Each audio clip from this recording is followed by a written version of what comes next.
Brother నీ పేరు? నా పేరు బాబన్. ఏం చదువుతున్నావు బ్రదర్? నేను డిగ్రీ ఫస్ట్ ఇయర్ అన్న. డిగ్రీ ఫస్ట్ ఇయర్ చదువుతున్నా. ఓకే, ఏ కాలేజ్? నేను లక్రీ డైనమిక్ డిగ్రీ కాలేజ్. ఓకే, ఏ గ్రూప్?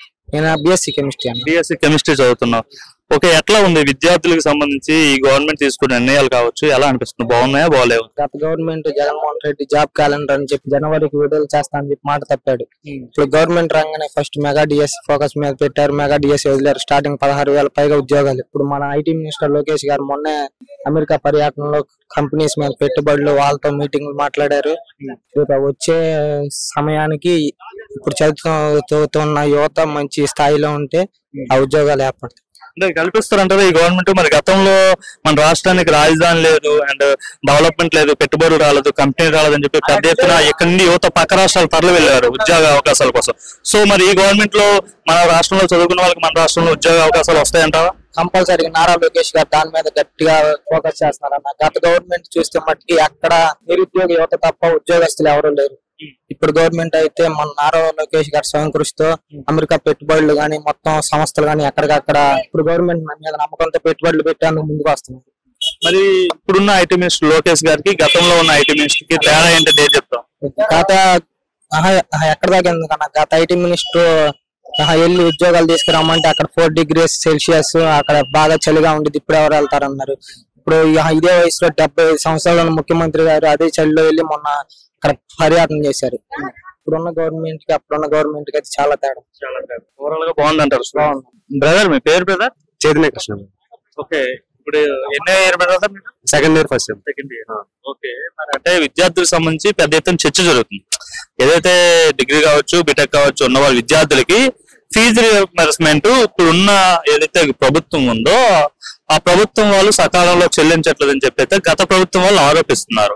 గత ప్రభుత్వం వాళ్ళు ధర్నా కూడా చేయబోతున్నారు యువత పోరని చెప్పి. అసలు వాస్తవానికి విద్యార్థులకి ఏం జరుగుతుంది? విద్యార్థులకి ఇప్పుడున్న ప్రభుత్వం బకాయిలు కావచ్చు, ప్రస్తుతం వేయాల్సిన రియంబర్స్మెంట్ కావచ్చు, వేస్తుందా వేయలేదా? ఏం జరుగుతుంది? గవర్నమెంట్ వచ్చాక అయితే వేశారన్న. Second year first sem reimbursement వేశారు. కానీ జగన్ గవర్నమెంట్ లో ఉన్నప్పుడు అది పర్లేదు. ఇంకా దాని గురించి అయితే కాలేజ్ లో మమ్మల్ని కట్టమన్నారు. ఇయర్ కి ఎన్ని విడతలుగా వేస్తారు? అసలు 3 అన్న. 3 విడతలుగా వేస్తారు. మరి గత గవర్నమెంట్ ఎన్ని విడతలు వేసిందంటే ఫస్ట్ ఇయర్ కి సంబంధించి? ఒక విడత వేసింది. అంటే 2 విడతలు పెండింగ్ ఉందా? ఇప్పుడు పెండింగ్ ఉండడం వల్ల ఇప్పుడు ఆ బడ్డెన్ మీ మీద ఏమైనా పడుతుందా? మమ్మల్ని కట్టమన్నారు. మమ్మల్ని కట్టమన్నారు. మళ్ళీ గవర్నమెంట్ కూడా ఏదో అన్నారు. మరి ఈ ప్రభుత్వం అంటే ఇప్పుడు వచ్చింది కదా, ఇప్పుడు సెకండ్ ఇయర్ చదువుతున్నారు కదా, మరి ఈ గవర్నమెంట్ వచ్చాక ఇప్పుడు ఎన్ని విడతలు పడింది మీకు? ఈ గవర్నమెంట్ వచ్చాక ఒక విడత పడింది. Direct college account. College account. So ఇప్పుడు ఇన్ టైంలో సకాలంలో కాలేజ్ అకౌంట్ లో ఇప్పుడు ఉన్న ప్రభుత్వం కావచ్చు, విద్యాశాఖ మంత్రి కావచ్చు, వీళ్ళు చెల్లించడం వల్ల మీకు ఏమైనా పెద్దలు తగ్గుతుందా ఈ విధంగా చేయడం? తగ్గుతుంది. అంటే మేము వెళ్ళి తెచ్చుకుని కట్టే కన్నా ఇది డైరెక్ట్ కాలేజ్. గవర్నమెంట్ ఎట్లా వేసేవాళ్ళు? గత గవర్నమెంట్ బ్యాంక్ అకౌంట్ లో వేసిన తర్వాత బ్యాంక్ ఇంటికి వెళ్ళి మళ్ళీ తెచ్చుకుని మళ్ళీ గత గవర్నమెంట్ లో మీ అకౌంట్ లో మా అకౌంట్ లో వేస్తారు. అది ఇక్కడ తీసుకొచ్చి కాలేజ్ కి పే చేసేవాళ్ళు. కానీ ఈ గవర్నమెంట్ అలా కాకుండా డైరెక్ట్ గా కాలేజ్ అకౌంట్ లో వేస్తారు. అవునండి. సో మరి సిస్టమ్ మారింది కదా, కాలేజ్ అకౌంట్ గవర్నమెంట్ వేస్తుంది కదా, ఏది బాగుంది? ఏ సిస్టమ్ బాగుంది? ఇదే బాగుంది. ఇదే బాగుంది. ఎందుకంటే అది చాలా పెద్ద రిస్క్ అన్న, వెళ్ళి తెచ్చుకుని. ఇదైతే డైరెక్ట్ పడుతుంది కాలేజ్ అకౌంట్ లో. కూడా మీరు వాడుకునే అవకాశం కూడా ఉంటుంది. మీరు అవసరం అయితే వాడేసుకుంటారు. సో ఇదైతే ఇదే బాగుంది. ఎట్లా పనిచేస్తున్నారు మరి ఈ విద్యార్థులకి? ఎటువంటి ఇబ్బందులు లేకుండా ఈ విధంగా చేస్తున్నారు కదా ప్రస్తుతం ఉన్న విద్యాశాఖ మంత్రి. మంత్రి బాగుందా బాగలేదా? బాగుంది. గత గవర్నమెంట్ కి ఈ గవర్నమెంట్ కి తేడా చూసుకుంటే ఏ గవర్నమెంట్ విద్యార్థుల కోసం బాగా ఆలోచించిందంటే ఏం చెప్తావు? ఈ గవర్నమెంట్ అన్న. ఈ గవర్నమెంట్ అంటే డౌట్ లేదన్న. డౌట్ లేదని చెప్పేస్తున్నావు.